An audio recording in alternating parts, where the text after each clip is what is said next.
The South China Sea is a fuse, short, frayed, and sparking in the dark. Now imagine an unexpected hand reaching for it. Not Washington, not Beijing, Moscow. Could Russia really shield the Philippines from China? Welcome to Shadows of Strategy. At first glance, the idea sounds unlikely.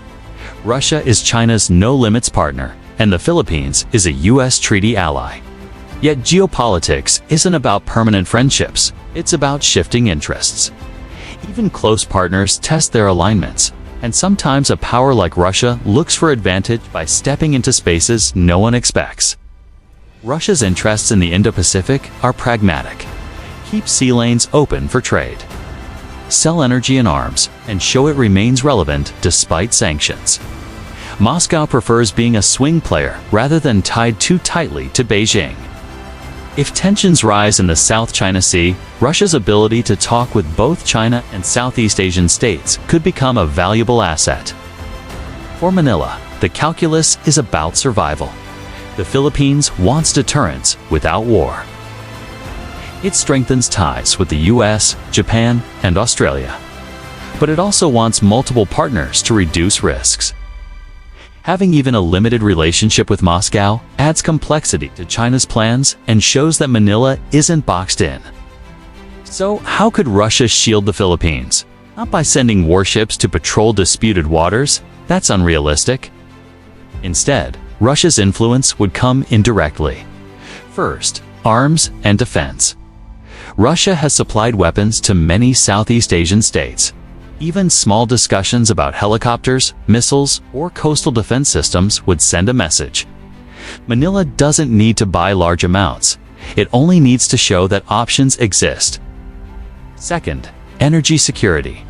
The Philippines depends heavily on imports. Russia, despite sanctions, continues selling energy at discounts to partners willing to bypass the dollar system. If Manila gains alternative suppliers, it reduces its vulnerability to economic pressure during crises. Third, diplomacy.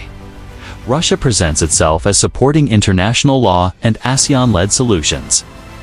By speaking against escalation, Moscow signals to Beijing that aggression risks diplomatic backlash, even from a friend.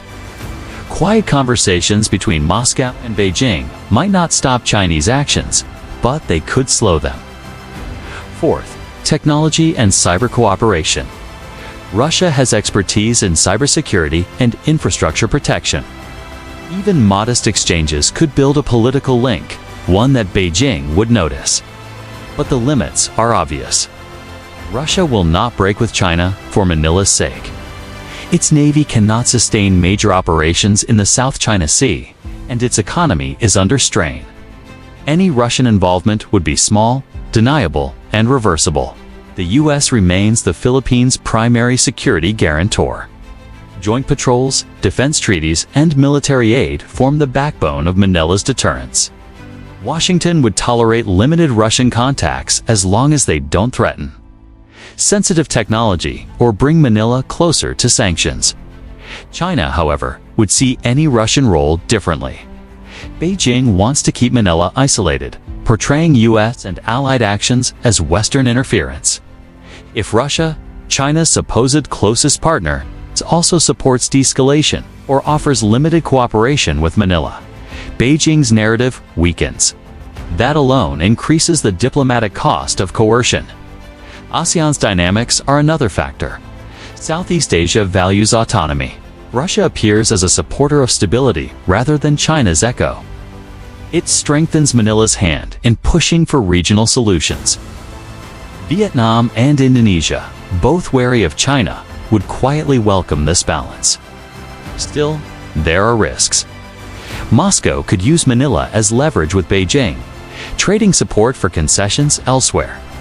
Philippine outreach to Russia could unsettle Japan, Europe, or even Washington if it appears too close. Domestic politics in Manila, where foreign military ties are always sensitive, could complicate matters further. The most realistic path is gradual. Ministerial visits, defense meetings, and statements of support for maritime law are the first steps.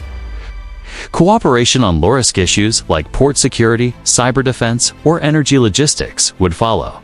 These moves wouldn't replace the U.S. alliance, but would add layers of resilience. In the background, financial tools matter as well. With trade increasingly settling in non-dollar currencies, the Philippines could benefit from Russia's experience in alternative systems. If Manila can keep trade flowing during pressure, it becomes harder for China to exploit economic vulnerabilities during a maritime standoff. So, could Russia shield the Philippines?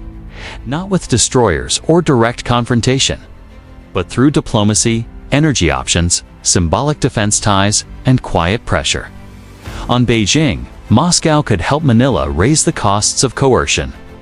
That kind of shield works by making aggression less rewarding. For Manila, the key is balance. The U.S. alliance remains central. Japanese and Australian support grows stronger each year.